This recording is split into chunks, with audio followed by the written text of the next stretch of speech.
Jorge Ovalle, ya no ahí lo presento, lo sumo. Jorge, bienvenido, ¿cómo estás?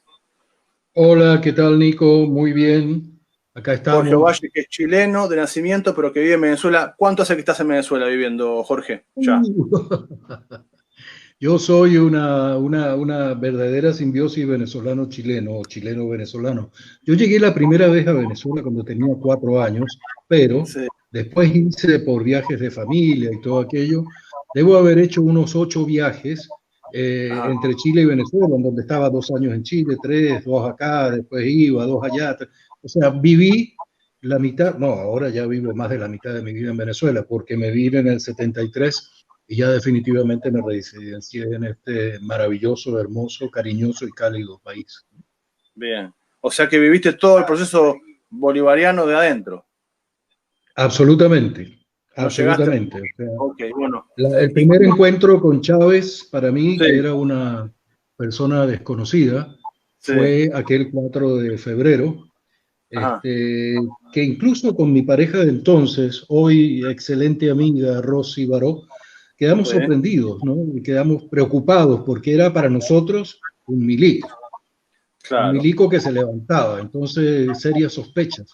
Pero en la Sí, medida en que se fue mostrando, en la medida en que lo fuimos conociendo, recordamos mucho Carta a mis amigos, sobre todo aquella carta que se refiere a los militares, ¿no?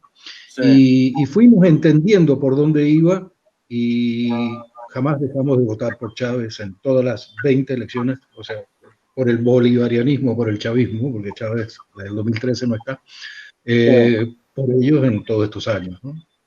Se cansó de ganar, Chávez, ¿no? Se cansó de ganar, exactamente, exactamente, se cansó de ganar. Una sola elección perdió, que fue la de Sí. la reforma de la Constitución, y fue porque Mm, se hizo una campaña de terror realmente terrorífica, ¿no? Y sí. logró afectar a una buena parte de la población. Sí. Sí, sí, está bien, está bien. ¿Y cómo se le explica, Jorge, a un humanista que no conoce, que no estuvo en Venezuela, cómo se le explica el chavismo? A alguien que Yo es creo que humanista. lo primero que habría que hacerle ver es que deje de creer a los mass media internacionales. Ajá, Lamentablemente todavía incluso mucha gente de la nuestra, parece mentira, se referencia en medios de comunicación que a veces frontalmente y a veces no tan frontalmente están cuadrados y están referenciados con la oposición externa e interna y sí, transmiten lo que les da la gana y dan una imagen de Venezuela que le conviene al imperio para sus fines que busca con nuestro país, ¿no? sí, Entonces, lo primero que nada es aprender a filtrar la información. A mí me sorprende a veces algunos comentarios cuando yo observo que en las redes, en los medios comunitarios, en las redes informales, existe una cantidad de información excelente y maravillosa sobre Venezuela que es mucho más veraz que la información que transmiten los medios internacionales con sus intenciones claras, ¿no? Entonces ujú, yo diría, primero que nada, aprender a filtrar la información y cuando reciban información sobre Venezuela, sobre Nicolás, sobre lo que hace la Asamblea Nacional Constituyente, sobre lo que estamos decretando, preguntarse primero, a ver cómo es esto. Vamos a investigar por otro lado y vamos a ver si esto es realmente así. Y probablemente se van a encontrar sorpresas. Se van a encontrar sorpresas como el otro día. El otro día estábamos en un Zoom con algunos amigos humanistas. Yo sí, estaba relatando un poco la situación de acá y habían humanistas muy queridos que pertenecen a nuestra generación de dinosaurios, que estaban sí. como sorprendidos de lo que yo les estaba contando. A mí me sorprendía la sorpresa, pero sucede, pasa. Entonces es importante estar permanentemente monitoreando y nosotros emitiendo noticias lo más veraz que podamos, ¿no? Claro, claro. ¿Y qué es lo que sorprendía a estos amigos humanistas? ¿Qué era el dato que vos le dabas que iluminaba todo? Les sorprendía un poco la forma en cómo ha sido atacada Venezuela, la forma en cómo se ha maquinado todo este ataque tremendo, feroz, que Sí, está sufriendo Venezuela desde hace algunos años para acá. Bueno, en realidad empezó desde el mismo momento en que Chávez aparece.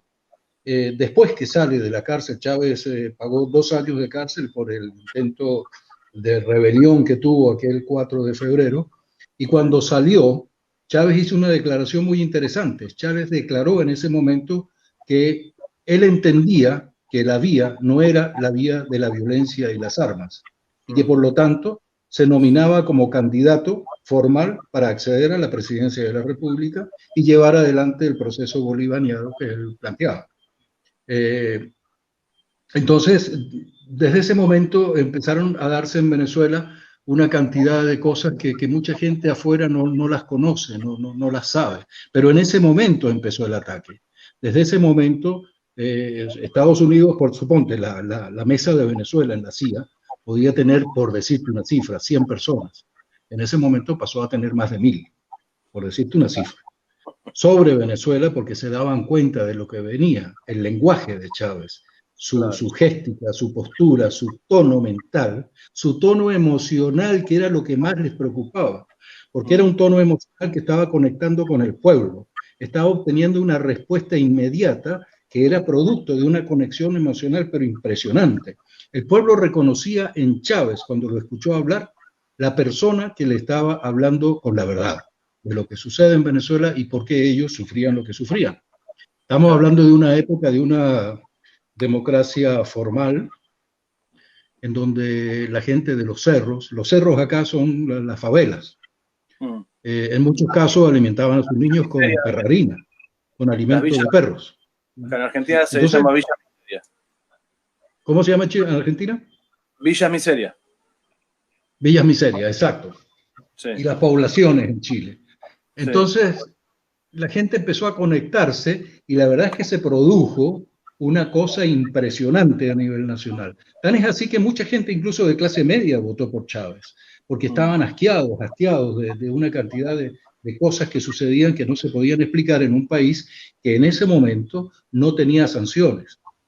En ese momento tenía una renta petrolera realmente impresionante. Estamos hablando de la época de Carlos Andrés Pérez, Caldera, y no se explicaban cómo era que la gente podía estar viviendo tan mal. Entonces la gente vio en Chávez una esperanza tremenda y se votó por Chávez. Chávez ganó bastante cómodamente esas elecciones. Y recordemos, Jorge, que mucha gente se olvida del Caracazo, que también... Claro, bueno, el Caracazo fue el primer alumbramiento que tuvo todo el proceso bolivariano, porque en el Caracazo el Caracazo surge a raíz de unas medidas que toma el gobierno de Carlos Andrés Pérez con su ministro de Economía de aquel momento, que era Miguelito Rodríguez, de acuerdo con el Fondo Monetario Internacional y aplicando a rajatabla todas las medidas del Fondo Monetario Internacional, que sabemos lo que significan. Empezó, la chispa se prende en una ciudad cercana a Caracas, que se llama Guarenas, en donde la gente se levanta por el tema del precio del transporte, al subir el combustible y todas estas cosas, y ahí arranca una chispa que ya en otros lugares, sin tener una razón específica como aquella, que era el aumento del transporte, la gente simplemente salió cansada a protestar, y la verdad que fue una situación de mucha violencia y costó muchas vidas. El gobierno simplemente sacó el ejército a dispararle balas de plomo, no de goma, a la gente, y hubo una cantidad de muertos, 3.000 muertos, 4.000 muertos, impresionante. Realmente eso fue una masacre. Lo que pasó es comparable con Argentina en diciembre de 2001, donde el corralito de Cavallo, le explico a la gente que está mirando, es Argentina, hizo que la gente fuera a toda Plaza de Mayo y al día siguiente hubo varios muertos, ¿no? Misma situación. Exacto, sí. Fíjate que aquí fue tan increíble que cuando Carlos Andrés Pérez sacó el ejército a la calle para atacar básicamente a las barriadas populares y a los lugares de clase media baja, que eran los que se estaban levantando con más valentía y con más fuerza en la calle. Les lanzó el ejército y se dio cuenta que no estaba teniendo resultados, porque resulta que el ejército que había sacado era de los ¿cómo se llama? Cuarteles de Caracas, en donde habían soldados que vivían sus familias en esa favela, en esos barrios, en esas poblaciones. Y se dio cuenta que no estaban siendo efectivos. Entonces incluso llegó a mandar a los soldados de Caracas al interior y a traer los soldados del interior a Caracas para que pudieran disparar. O sea, fue realmente una masacre impresionante. Eso, una vez que pasa, queda como una mecha que queda puesta, simplemente esperando un detonante, un catalizador que hiciera que la gente tomara una decisión en otra dirección. Y ese catalizador fue Hugo Chávez, cuando apareció. Claro, sí. Y como decís vos, tal cual, yo también tuve la suerte de conocerlo por temas de trabajo. Y sí, lo mismo, yo le dije lo mismo. Mira, un militar, siendo yo argentino, hijo de la Madre Pasada de Mayo, y además un humanista no violento, tengo resistencias, pero realmente un tipo que tenía mística. Era un tipo con mística. Eso es Mira, innegable. La yo te mística puedo, yo te como la puedo, tiene Lula, la tuvo Perón, Allende en Chile, esa mística que no se exacto, compra, no se vende, que uno nace con eso, el tipo la tenía, sin duda. correcto. Te digo una cosa, yo 2 veces tuve la oportunidad de conversar con él. Una vez cuando era candidato, yo iba a mi trabajo, tengo una empresa con mi ex esposa, con Rosy, con mi familia, tenía una empresa de transporte internacional aéreo, aduanas, que sé yo. Iba a mi trabajo escuchando la radio y lo escucho que lo entrevista un sujeto que es muy de derecha, pero que tiene buena pegada en la radio. Y no me gustó el trato que recibió Chávez en ese momento de parte del animador, del locutor. Y Chávez al final del programa dio su teléfono. Yo lo anoté y cuando llegué a la oficina lo llamé. Me atendió un militar, seguramente un asistente, y le pregunté, le dije, quiero hablar con el candidato Hugo Chávez. Y él me dice, ¿de parte de quién? Le digo, de Jorge Ovalle. ¿Y sobre qué sería el tema? Sobre el programa que tuvo hoy. Me lo pasa. Empiezo a hablar con él y le digo que una de mis preocupaciones era la cantidad inmensa de fuga que estábamos teniendo de ingresos fiscales por las aduanas debido a la fuerte corrupción que había en las aduanas. Claro. Me ha dado una clase de fugas fiscales que yo me quedé impresionado. Me dijo, Jorge, eso es así. Y la aduana de San Antonio está perdiendo tanto, la aduana de La Guaira está perdiendo tanto, la aduana de Maiquetía está perdiendo tanto. Yo me quedé impresionado, me dijo, Jorge, dame el voto y vamos a trabajar por eso. Tipo muy amable. Después él tuvo un encuentro con alguna gente, yo asistí al Teatro Teresa Carreño y cuando terminó el evento yo me subí al escenario y estuve con él mirándolo a medio metro de distancia, le di la mano. La mirada de Chávez, hasta hoy yo jamás la podré olvidar. Mirá. Una cosa impresionante. O sea, había una mirada, había una cosa, había una fuerza que emanaba de ese hombre, pero era impresionante. O sea, Yo traté de desmistificar el asunto, traté de las herramientas nuestras, cómo manejamos los humanistas tal vez este tipo de cosas. Claro. Pero no, yo llegué a casa y dije, no, este hombre tiene una capacidad, un carisma y una fuerza, bueno, que es evidente, así era. Un tipo realmente con una pegada muy fuerte, ¿no? Sí, Y muy claro, además, muy claro. Sí. Y te transmitía de una manera impresionante, porque hay una cosa que él aprendió de Fidel, que es el discurso didáctico. Chávez siempre que habló, nunca se olvidó que estaba hablando con el pueblo y siempre explicó las cosas para el pueblo y el pueblo siempre le entendió.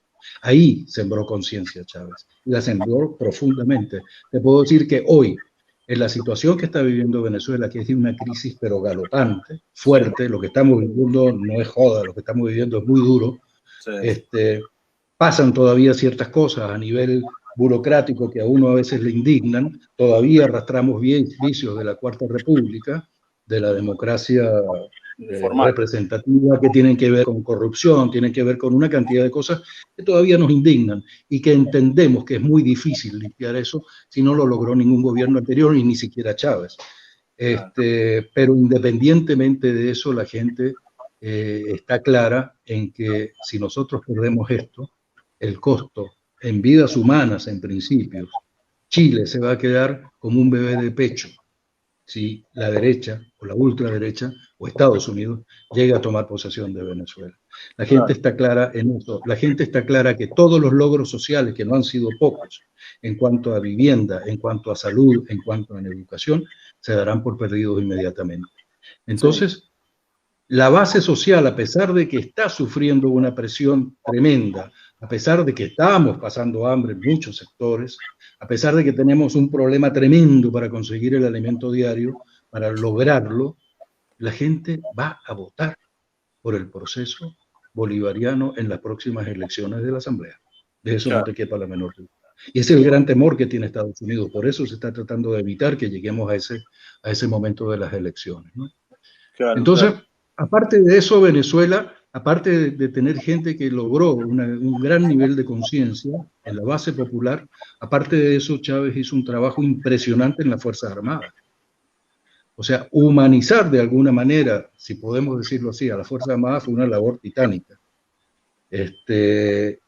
Vestir, o sea, tomar conciencia al militar de que él es pueblo uniformado, tomó tiempo, pero lo logró. El militar venezolano hoy en día es una persona que está mano a mano con el pueblo trabajando en este proceso. Hay algunas excepciones, las ha habido. Hay militares que están detenidos, que están presos por violaciones de derechos humanos. Hay funcionarios de algunos organismos policiales que están detenidos por lo mismo. La diferencia está en que acá se buscan, se detienen y se procesan. Claro. Esos casos de violaciones de derechos humanos, no como en Colombia, como en Chile. No es como en Colombia, que Uribe está en la casa, ¿no? Y que no hay ningún organismo de la ONU haciendo ningún tipo de denuncia. Te pregunto lo siguiente. La otra vez compartimos un video de Silo, una entrevista que le hace el carnero de Graña, un periodista nefasto argentino, Rolando Graña, de la peor mierda que puede existir en Argentina, pero hizo una entrevista en la reja, le abrieron la puerta en la reja, seguramente los amigos, sin saber quién era, le abrieron la puerta para mí ingenuamente, pero bueno, se abrieron. Y ahí, en el crudo, que nunca salió al aire, por supuesto, el crudo que lo compartimos, sí lo destaca el tema de Chávez. Y vos lo marcaste o comentaste, miren tal minuto, tal cosa. ¿Por qué pensás que sí lo hizo eso? Mira, lo que pasa es que el hombre de la televisión lo llevó a ese plano cuando le hizo la pregunta concreta sobre su posición política. Y le preguntó al negro, a Silo, le preguntó que por qué él no era candidato o no estaba en la política, que el negro le dijo, ¿qué hago yo en política? Yo soy un hombre de fe, soy un hombre místico, no me acuerdo cómo lo dijo, pero está bien la política. Y nosotros, ¿qué hemos hecho? Hemos armado organismos como el Partido Humanista, que compartió en Chile la dirección de la izquierda junto con el Partido Comunista, y le dio toda esta explicación. Y él le dice, y lo trata de centrar en el tema cuando le dice, pero usted es un hombre de izquierda, y le dice, por supuesto que yo soy un hombre de izquierda. ¿Y qué harían ustedes en Latinoamérica? ¿Apoyaríamos a Kirchner? ¿Apoyaríamos a Tabaré? ¿Apoyaríamos a Chávez? Sin importar los esfuerzos, pero están todos empujando en una dirección, y dio una posición muy clara. Eso incluso a algunos humanistas, no les gustó mucho, pero es la posición del humanismo. Cuando uno toma los textos humanistas y uno profundiza la doctrina humanista y la pone en el escenario político, la doctrina humanista está en la izquierda del escenario político, y de eso no hay duda. Así es. Mira, tenemos pregunta de Gonzalo Rodrigo, que además Gonzalo Muñoz nos ayuda con la producción del programa. ¿Cuáles son las diferencias y similitudes entre Chávez y Maduro? ¿Se puede explicar así? ¿En qué se parece? Esa es una pregunta difícil, ¿sabes por qué? Porque yo siempre lo digo, es una injusticia tremenda tratar de comparar a Maduro con Chávez, porque es una vara demasiado alta. Claro. Es una vara muy alta. Eso claro. Eso es como que en este momento alguno de los maestros nuestros del movimiento lo comparáramos claro. con el negro y lo comparáramos con Silo. Quisiéramos, claro. le preguntáramos cuál es la diferencia entre el negro y los Filipis, por ejemplo. ¿Entiendes? Claro, sería como comparar a Silo con Lía Méndez, por ejemplo. Por ejemplo. Entonces, pero de todas maneras se puede decir que Nicolás es un hombre de pueblo. A Nicolás se le daba mucho con el tema de que era chofer del Metrobús de la ciudad de Caracas. En realidad era mucho más que eso. Nicolás era un gran dirigente sindical del Metro de Caracas. Y Nicolás, participando en la política, llegó a estar al lado de Chávez y fue su canciller y fue su alumno directo y predilecto durante 6 años. O sea, Nicolás tiene una formación directa de Hugo Chávez durante 6 años consecutivos sin parar. Nicolás sabe perfectamente para dónde iba Chávez y qué quería Chávez y cuáles eran los objetivos de Chávez. Ahora, como decía el otro día en una reunión Luis Aman, nuestro querido Luis Aman, que hacía referencia a unos comentarios que se estaban haciendo con respecto a algunas cosas que había dicho Silo en algún momento, y él hacía una llamada de atención con respecto a la temporalidad de los comentarios, de las posturas, que no sean las bases ideológicas o doctrinarias sólidas, ¿no? Entonces, yo creo que tenemos que entender que la historia es dinámica y algunos escenarios, algunas condiciones van cambiando.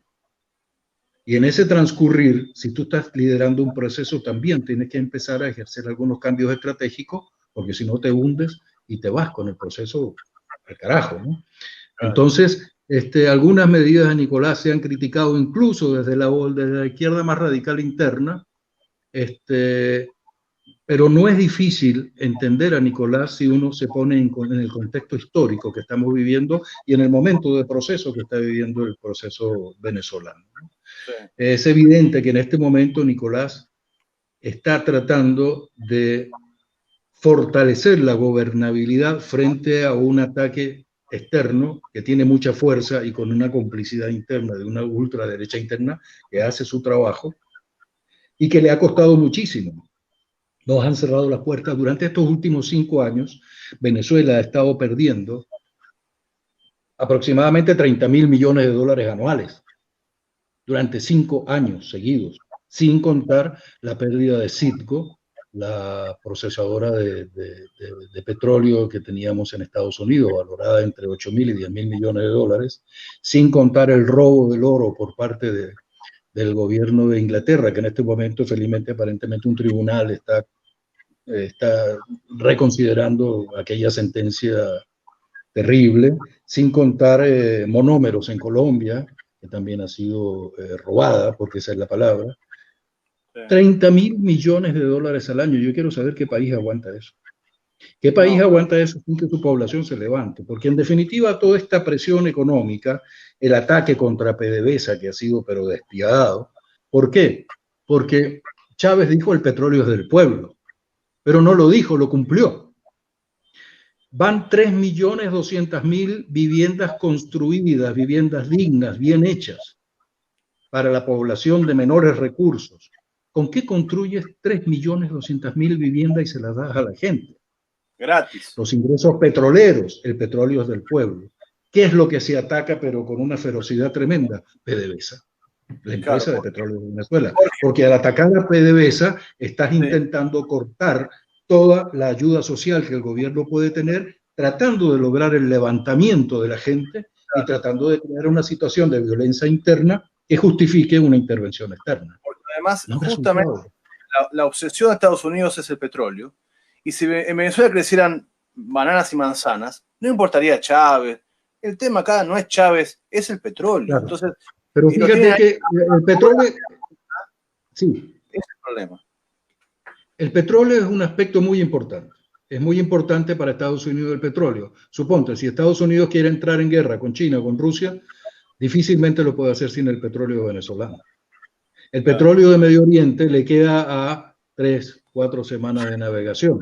El petróleo venezolano está a 3 días de Houston, en barco.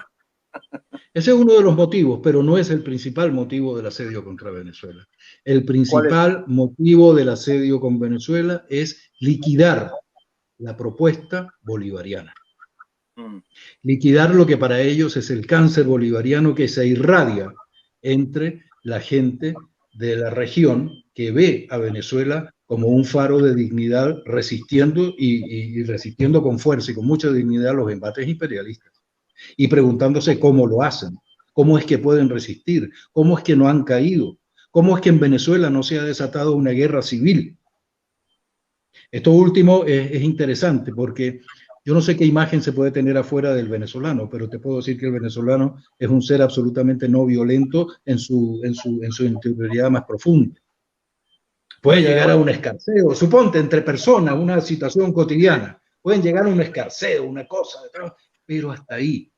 El venezolano muy difícil llega, a, por ejemplo, a la agresión física. Es muy difícil, porque es un ser no violento. Lo que veo, Jorge, del venezolano en general es un ser, en general, gente muy politizada, muy clara. Bueno, eso es un logro de Chávez. Yo contaba el otro día en una reunión por Zoom que cuando hubo el paro petrolero, una de las cosas que de los ataques fuertes que hubo contra PDVSA fue aquel paro petrolero del 2002, en donde la ultraderecha infiltrada en PDVSA llegó a llenar todas las tuberías de PDVSA con arena, aparte de boicotear a todos los equipos y absolutamente todo. Dejaron destruida la empresa. El costo de eso todavía yo creo que no se puede cuantificar. Sin embargo, nos quedamos sin gasolina. Yo me acuerdo que salí de casa y le dije a mi pareja, le dije, mira, eran como las 5 de la mañana, y le dije, yo voy a ver dónde consigo gasolina. Salí y empecé a recorrer la ciudad y terminé en un lugar que se llama San Martín, en una bomba de gasolina donde vi que la cola tenía como 3, 4 cuadras. Me puse en la cola y dije, bueno, aquí me voy a quedar porque necesito cargar. Y salí a caminar, apagué el automóvil, salí a caminar y a conocer gente. La gente acá es muy amigable, acá la gente se hace amiga muy fácil. Tú te paras en una esquina, saludas a alguien que está en un kiosco comprando algo y probablemente terminas en una conversación muy amena. Y voy caminando y me acerco a un autobús. En la puerta del autobús habían 4 choferes que estaban discutiendo algo, 4 o 5 choferes, pero acaloradamente, muy entusiasmados. Me acerco y cuando me acerco tenían estaban discutiendo temas de la Constitución recién ganada. Y yo me quedo mirando y yo digo, estoy viendo a 5 choferes de autobús discutiendo sobre artículos de la Constitución y sus derechos y deberes. Y uno de los choferes dice, eso no es así. Se para, abre la guantera del bus y saca una Constitución. La abre y empieza a discutir los artículos. Nico, yo ahí di unos pasos para atrás, me alejé y dije, ha valido la pena. Esto ha valido la pena. Claro. O sea, el nivel de conciencia que tomó la gente se politizó felizmente, se politizó bien, entendió de qué se trataba salir de ese oscurantismo que significa la democracia representativa, ¿no? Y entendí que sí, se estaba construyendo una democracia participativa, directa y protagónica, y que se estaba logrando. Bueno, en principio estaba ya plasmada en la Constitución, ¿no? Claro. Jorge, antes de seguir con todo el tema de este grupo de Lima y Guaidó, todos estos personajes nefastos, quiero preguntarte, porque no me quiero olvidar de eso, ¿cómo es el tema del PH en Venezuela? ¿Qué pasa con el PH en Venezuela? Pero antes tengo un mensaje de Carlos Lucero. Mira, Carlito Lucero dice, excelente defensa del proceso bolivariano a cargo del compañero Jorge Ovalle, una voz plenamente autorizada. Si lo dice Carlos Lucero, entonces le damos para adelante. Jorge, ¿qué pasa? Carlos es un hermano. Con Carlos tuvimos lindas experiencias. Con Carlos tuvimos acá en Venezuela programas de radio en emisoras comunitarias donde hicimos un trabajo realmente muy lindo. Con él y con Sader Guerra. Hicimos cosas realmente muy bonitas, muy bonitas. Lindos recuerdos de Carlos. Un abrazo, vale, Carlos, grande. Se está viendo ahora en vivo, así que bien buenísimo dar a conocer la voz y ahí la gente se puede conectar. Esta cosa de la pandemia nos puso en esta posición de que estamos todos conectados por la internet. Bueno, te decía sobre el PH. Estamos más conectados que antes. Increíble, increíble. Que siga esto, que no se corte a pesar de que haya vacuna, que no se corte. ¿Cómo está el tema del PH en Venezuela? ¿Lo han intentado? ¿Es complicado el asunto? ¿Cómo está ese asunto? Contanos bueno, ese es un tema que hay dos cosas ahí, ¿no? Sí. En principio, el PH en Venezuela existió hace muchos años atrás, estamos hablando de hace fácilmente 30 años. Se hizo un trabajo tremendo. En Venezuela la estructura del movimiento era bastante interesante y se hizo un trabajo fuerte de recolección de firmas porque las condiciones para generar un partido político no son sencillas. Había que recolectar una cantidad de firmas impresionante y hacer todo un trabajo que se hizo y se logró formar el PH. Pero en ese momento tal vez no existía una conciencia política muy clara dentro del movimiento. Éramos más movimiento humanista que partido. Claro. Entonces el partido se fue manejando de una manera tal vez muy liviana, la gente empezó a desplazarse y llegó un momento en que el partido se venció su periodicidad y no se renovó. Entonces renovarlo, si es que todavía existen en los archivos del gobierno, es un trabajo impresionante de recolección de firmas y no da la estructura del movimiento en Venezuela para hacer algo así. Y lo otro es que yo siempre he pensado que en el proceso bolivariano, y en algún momento será posible tal vez el partido, pero y ojalá que así sea, pero es el momento de los movimientos más que de los partidos. O sea, la gente cuando ve un partido político y te das cuenta que todos los partidos políticos que forman el polo patriótico jamás van a llegar a tener la fuerza del PSV, por ejemplo, del partido oficial. que formó Chávez. Entonces es un poquito cuesta arriba. Sin embargo, los movimientos sí tienen una capacidad de desplazamiento interno político en el país que es muy interesante. Entonces, por eso nosotros más bien acá nos identificamos y nos vemos como movimiento humanista. Sin embargo, la idea del PH está rondando en la cabeza de varios amigos que estamos acá, viendo a ver si existiría alguna posibilidad de configurarlo y ver cómo hacemos, ¿no? Pero habría que hacer un trabajo que requiere mucho brazo, mucho músculo, ¿no? Claro, claro. Y como movimiento humanista, ¿están en contacto con la gente que trabaja en las barriadas del gobierno? Claro, hemos hecho un trabajo muy bonito. De hecho, te puedo decir que estuvimos trabajando con Carlos, justamente, y con otros amigos estuvimos trabajando en el Congreso Bolivariano de los Pueblos un buen tiempo acá. Y a nosotros se nos dijo claramente que éramos un cuadro sumamente importante y necesario para el movimiento político, para el momento político venezolano. ¿Por qué? Porque nosotros aportamos lo que no tienen los partidos en el sistema, lo que llamamos nosotros el sistema, que es ese punto de vista doctrinario humanista, en donde explica cómo poner al ser humano como valor esencial en todo lo que hace, ¿no? Entonces, ahí hemos tenido contacto con movimientos de base muy interesantes. Por ejemplo, cuando fue la marcha suramericana reciente, que lamentablemente no pasó por Venezuela, hicimos un trabajo muy lindo con organizaciones de base, un movimiento Paz y Vida. Es un movimiento muy interesante porque esa es la base. Es un movimiento, fíjate, te cuento la historia cortito de ese movimiento. Había un jugador de básquet, de las grandes estrellas que viajan a Estados Unidos y se convierten en grandes ligas, que regresó a Venezuela. Una persona que ganó mucho dinero, muy bien. Y Chávez era un amante del deporte impresionante. Él era un fanático del béisbol, por ejemplo, ¿no? Era uno de sus sueños. Antes de ser político, uno de sus sueños era ser beisbolista, ser pintor, hubo muchas cosas que quería hacer. Entonces llamó a este amigo, siendo candidato, y le dijo que qué tal si él se podía encargar de trabajar en la base social, tratando de rescatar a la base social hacia una vida más digna, más crecedora, más interesante. Le dijo que sí, que podría ser interesante y se fue. Para él quedó como una oferta de un candidato más que estaba buscando politiqueramente algún contacto con una figura de renombre como era Mimou Vargas, Alexander Vargas. Hoy es candidato a la Asamblea. Para sorpresa de él, cuando Chávez se hace presidente, lo manda a llamar. Le dice, ¿te acuerdas de lo que conversamos? ¿Vamos o no vamos?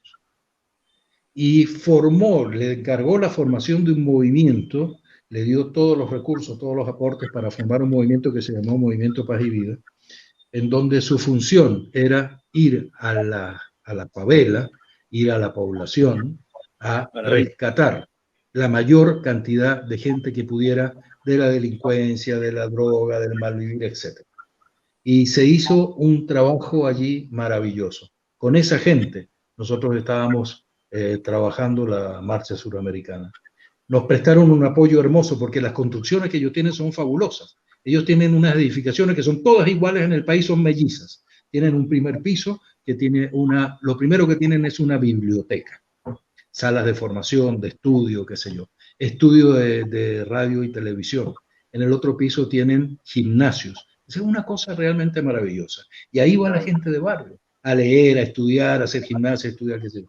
Con esa gente hicimos nosotros, nos prestaron un apoyo, de hecho nos prestaron los locales todos para hacer todo lo que hicimos con la marcha suramericana y estábamos esperando la marcha desde ahí, con una respuesta muy linda de esta gente, ¿no?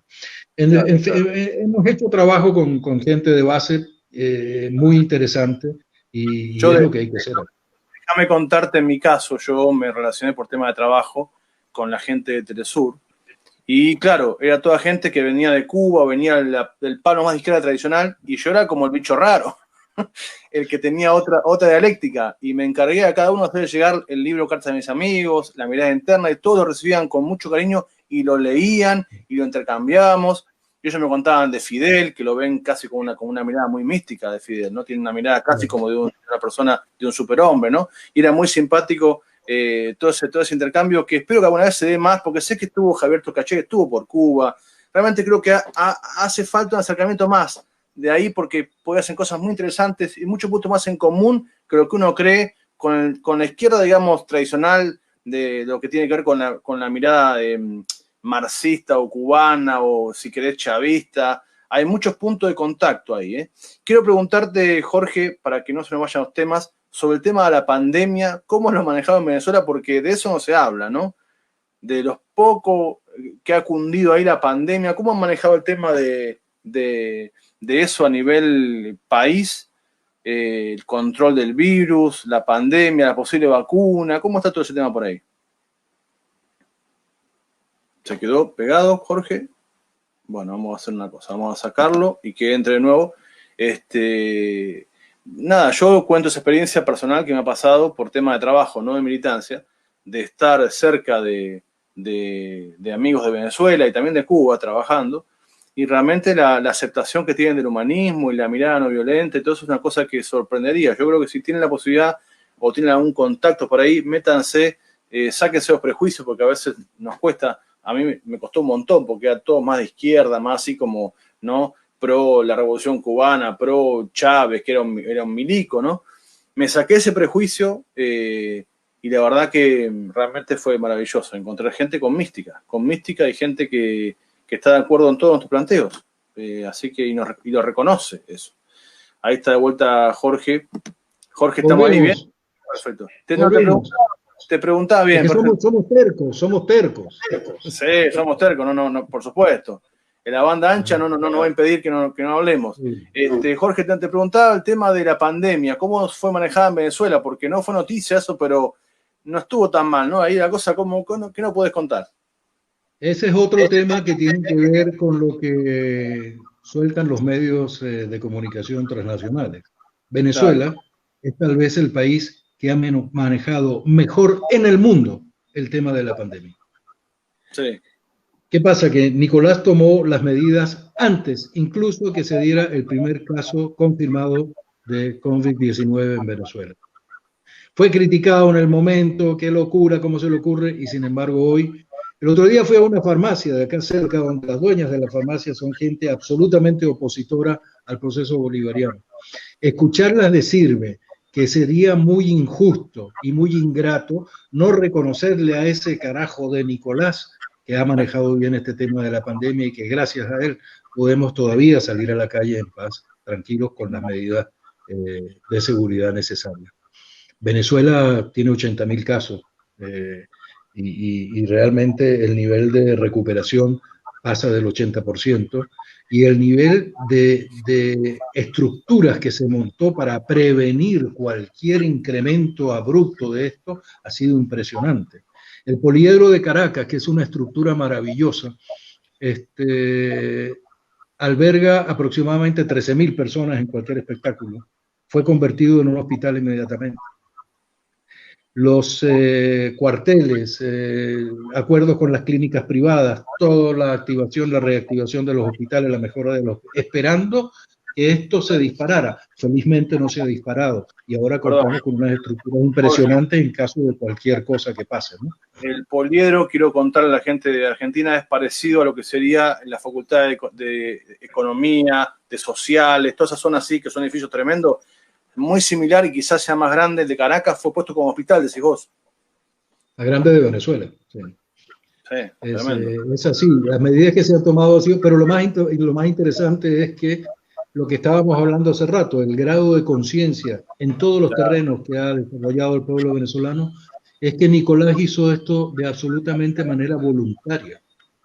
Y la gente voluntariamente asumió las medidas, asumió las cuarentenas radicales en tu casa, se las arregló como pudo. Mira, aquí hay ingenieros, médicos que están ofreciendo tortas de chocolate por WhatsApp, solucionando el tema económico de alguna manera, pero cumpliendo la normativa, porque se han dado cuenta que ha sido eficaz y que ha sido la única manera eficiente de parte del gobierno como medidas tomadas para frenar esto acá en Venezuela.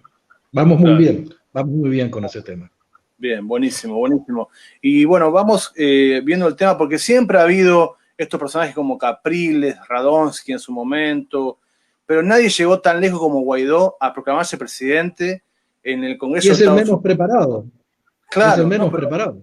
Pero Entonces, ¿cómo se Guaidó, llega ahí? Guaidó es un ¿Cómo personaje se llega a que Guaidó? incluso Sí, dale. Guaidó es un personaje que incluso a la oposición sorprendió cuando ¿quién es este? ¿De dónde salió? Algunos sabían que estaba en la asamblea, que era diputado, qué sé yo, Sí, pero Guaidó es una ficha construida por el imperio con unos fines específicos. No importa si el tipo sabe hablar o no sabe, si tiene un coeficiente de inteligencia bueno para llegar a ser un presidente de la República o no, todo eso no importa.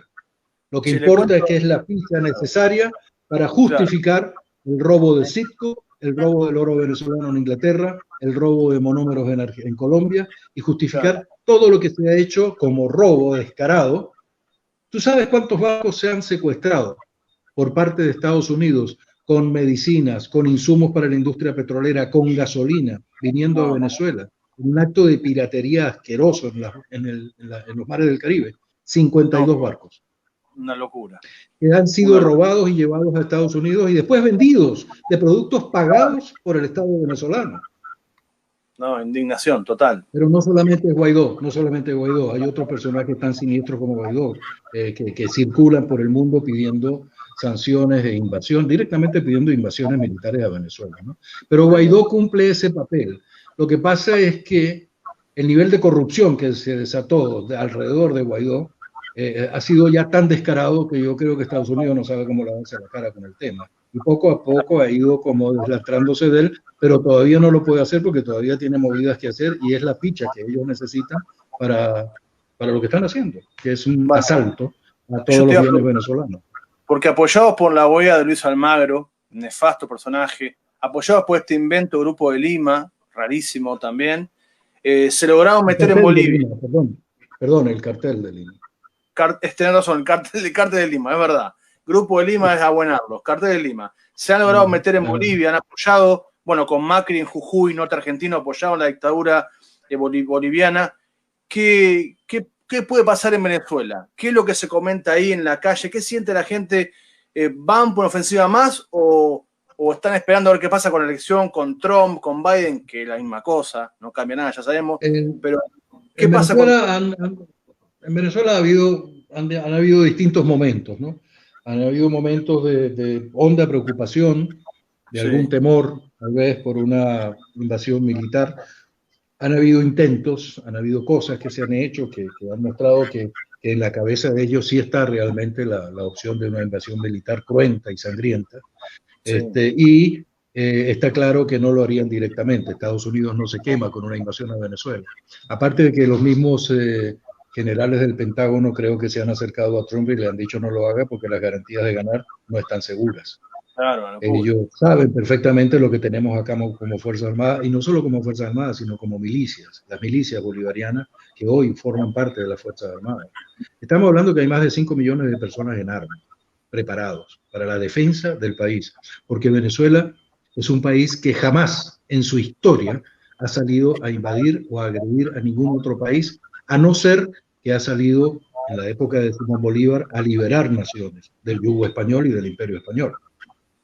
Entonces, Venezuela, como te decía hace rato, no es un país violento, pero sin embargo se ha preparado, herencia de Chávez, muy eficientemente para la defensa del territorio nacional, aparte de todos los sistemas de defensa rusos que están instalados acá y a los cuales se les tiene cierto respeto, como los sistemas S-300, por ejemplo. Pero Estados Unidos no va a hacer jamás algo directamente así con nosotros. Sí lo va a hacer a través de Colombia o de Brasil. Que se Por sus intentó, peones. ¿no? Hubo un intento. Han habido intentos, claro. Un intento con 4 locos que llegaron acá con una lancha armados y qué sé yo. Y fueron detectados por la... Y antes en Cúcuta, la verdad que en el puente... Bueno, eso fue el famoso supuesto ingreso de la ayuda humanitaria. Y resulta ser que cuando uno de los idiotas que estaba generando violencia lanzó una bomba molotov que cayó arriba de un contenedor y lo incendió, y cuando fueron a hacer la experticia lo que había eran armas, mechas, cuestiones explosivas. La ayuda humanitaria. Le ponen precio a la cabeza como en el Far West a los narcos gobernantes de Venezuela, una locura. Y encima de todo esto llega Michelle Bachelet como si fuera el ejemplo de algo y te trae un informe que dice Una locura. Explícame eso, Jorge. Vos sos chileno también. Los brazos del imperio son muy fuertes, son impresionantes. Las presiones que hacen son generales, porque escuchar a Michelle Bachelet hablando de Venezuela, existiendo una Colombia, es algo que a ti no te cabe en la cabeza. No, la Araucanía en Chile, Guaymapu, años y años de... O en Chile, con los pacos. Lo que están haciendo los pacos en Chile es simplemente criminal. O sea, es algo que tú dices, pero y esta mujer no habla, no dice nada. Entonces, la posición con Venezuela es algo que está directamente dirigido por el imperio. Ojo, cuando hablamos de imperio, tal vez hablamos que la cabeza más visible y la más activa puede ser Estados Unidos, Trump. Pero el imperio no es un país. El imperio es una estructura compuesta por muchos países y básicamente por transnacionales muy fuertes que están detrás dictando las órdenes y las instrucciones de lo que hay que hacer en muchas partes del mundo, además, ¿no? Sí, lo de Bolivia fue vergonzoso. No. Vergonzoso, en Colombia se están cansando de matar dirigentes sociales de a 10 por semana y no pasa nada con Colombia, ¿no? Exacto, no pasa absolutamente nada y nadie lo ve. Y es tan evidente, ¿no? Entonces, con Venezuela el tema es lo que yo te decía, son dos cosas. Es lo que tú decías en principio de todos los bienes, las riquezas que tiene Venezuela, principalmente el petróleo, pero no solo el petróleo, el coltran, el oro, los diamantes, minerales, agua dulce, muy importante. Entonces es un reservorio de cosas que es un país verdaderamente bendecido por la naturaleza de una manera impresionante. Pero no es lo más importante. Lo más importante es destruir la posibilidad de un proceso regional lanzado o inspirado por Venezuela y que signifique la liberación del dominio imperial. Eso es lo que ellos necesitan cortar. Por eso es que yo digo que una invasión a Venezuela o una caída del proceso bolivariano sería algo sumamente sangriento, porque tratarían de que no quedara títere con cabeza en pie, capaz de retomar este proceso de ninguna manera. Claro, muy peligroso. Lo que pasó con Gaddafi en Libia, ¿no? Matarían al chabón en la calle filmado con 10 celulares. Por ejemplo. Entonces los montajes que se hacen mediáticos, los montajes de noticias, los montajes... Yo no digo que en Venezuela no sucedan cosas como te decía hace rato, que a veces... El otro día leía un artículo que publicó Presencia del amigo Oleg, y le dije que al leerlo yo me sentí triste, me sentí apesumbrado por lo que leí, porque reconozco que muchas de las cosas que dice ahí son ciertas, pero después uno tiene que proporcionar las cosas. Cuando tú hablas, por ejemplo, en un país de corrupción, tú dices, hace un gran escándalo con la corrupción, pero cuando tú llevas la corrupción a las matemáticas y te das cuenta qué porcentaje de la economía del país está siendo afectada por algo que no debería ocurrir, pero que ocurre, tú dices, acá se está haciendo un escándalo con algo que realmente tampoco tiene mayor relevancia para la crisis económica que presenta el país. Después, alegan que la crisis económica, responsabilidad de Nicolás Maduro o de Chávez en su momento, tal vez ahora de Nicolás Maduro, ahora que es mucho más patente. Yo digo que a Nicolás le ha tocado 10 veces más duro que a Chávez, ojo, queriendo como quiero a Chávez, ¿no? A Nicolás le ha tocado 10 veces más duro porque aparte de la crisis petrolera, del golpe petrolero y del intento de golpe de Estado contra Chávez en su momento, la verdad es que tuvo espacio para manejar el país, con la habilidad que él tenía. Pero el ataque contra Nicolás fue cuando partió Chávez, parece que la señal fue ahora, porque a este lo reventamos rápido. Entonces vinieron de todos los flancos, de todas partes, los ataques han sido inmisericordia. Todo eso no existe para la prensa internacional, para los medios. Entonces, la gente de afuera, incluyendo muchos de los nuestros, muchas veces leen cosas que tú le notas la duda en los ojos y a veces preocupa, ¿no? Me preocupa mucho lo que dijiste hace rato, que Tomás se haya abstenido en esto. La verdad es que es sumamente preocupante, sumamente muy preocupante, y da mucha alegría en todo caso, en este caso, la fuerza y la honestidad política de Pamela y de los amigos del PH allí, poniendo la cara y poniendo la fuerza y poniendo el corazón en esto. Sí. No, y sabemos después, tras bambalinas, que son los que se sentaron al PC de Chile, porque el PC, la verdad que en un momento apoyó esta cosa del Grupo de Lima, después se dio para atrás vuelta. Bueno, sabemos que tuvo mucho que ver ahí en el Congreso la gente del PH diciendo, muchachos, ¿qué están haciendo? ¿A dónde van? Porque realmente hay una confusión ahí muy grande, ¿no? Porque claro, y te pregunto lo último, porque ¿sabes qué pasa? Lo que te dicen de Venezuela es que ahí, claro, gana Chávez, gana Maduro porque hacen fraude? El sistema electoral de Venezuela es el sistema más seguro del mundo. Eso se dice. Acá nosotros tuvimos la comisión, acá tuvimos nosotros, con ese argumento, tuvimos la vigilancia directa, in situ, de la organización Carter, con el presidente Carter personalmente y su esposa involucrado acá. Sí.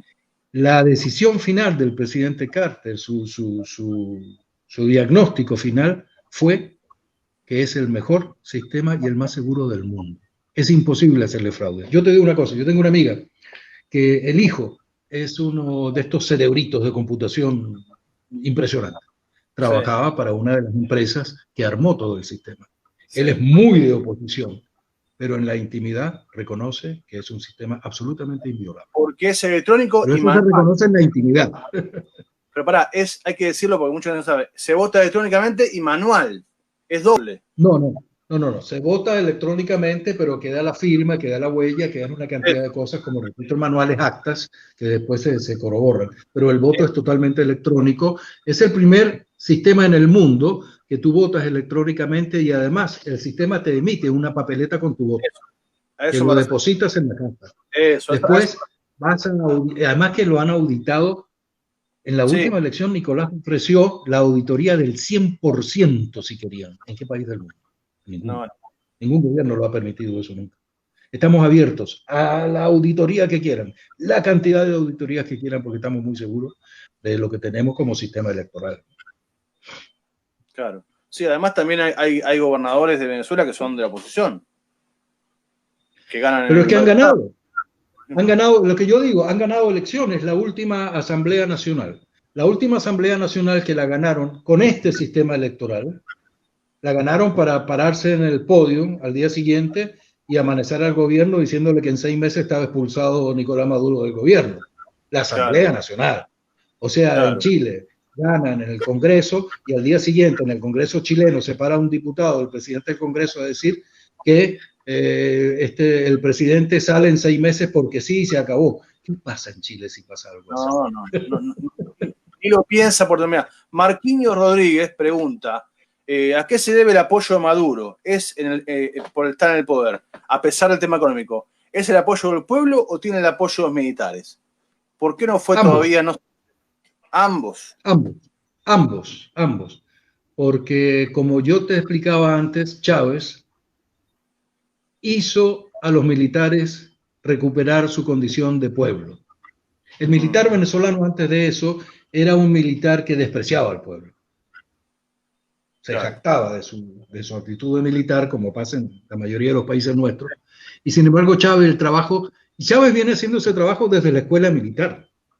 Cuando él ingresó a la escuela militar, inmediatamente empezó a trabajar en su proceso, en su proyecto bolivariano, y hizo un gran trabajo en las Fuerzas Armadas. Y las Fuerzas Armadas se ganaron el derecho a la deliberancia política. Y los militares venezolanos pueden opinar políticamente y pueden decidir también hacia dónde quieren que vaya su país junto con el pueblo. Pero van de mano con el pueblo. Jorge, digámosle a Marquinhos que a Pessoas, Marquinhos votaron a Maduro. O sea, él tiene que estar en el gobierno hasta que termina, por más que el país tenga pesa. Entonces, esa pregunta, Marquinhos, hay que reelaborarla porque el tipo está ahí porque lo votaron. Claro, no se tomó el gobierno, no dio un golpe de Estado. Claro. Hola, Marquinhos, Bolsonaro tiene que tragar a Bolsonaro porque fue votado por las personas. Entonces, está ahí porque fue votado por la gente. En Bolivia. ¿Quién le eligió? Claro, a Yanina, ¿quién eligió? Nadie. Ahí Marquinhos está casado con Giovanna, sabe, ¿no? Eso es dictadura. Bueno, Jorge, quiero agradecerte mucho este tiempo que nos diste. La verdad que veo que mucha gente ahí necesitaba escuchar a alguien de nuestro ahí viviendo todos los días, caminando ahí por la calle. Bueno, vamos a agradecer a la gente que nos está viendo. Carlos Lucero, que dice que está junto a Angélica mirando, te mando un abrazo. Un abrazo, un beso, Angélica. Gladys Mendoza, que siempre nos ve, María Eugenia Pirolo, María Eugenia, estamos acá todos los miércoles a las 20, así que ahí nos podés seguir. Marquinhos Rodríguez, tú ven, y ahí estamos con toda la gente que nos está siguiendo. Bueno, gracias, Jorge, por este rato que nos diste. La verdad que estuvo buenísimo. Gracias a ti por esta ventana para Venezuela. Cuando puedas hazlo porque necesitamos decir cosas. Y de Sí, corazón, y con mucho corazón, paz, fuerza y alegría para todos. exacto, así es, así es. Muchas gracias, Jorge. También para vos, profesor. Vamos. Bien.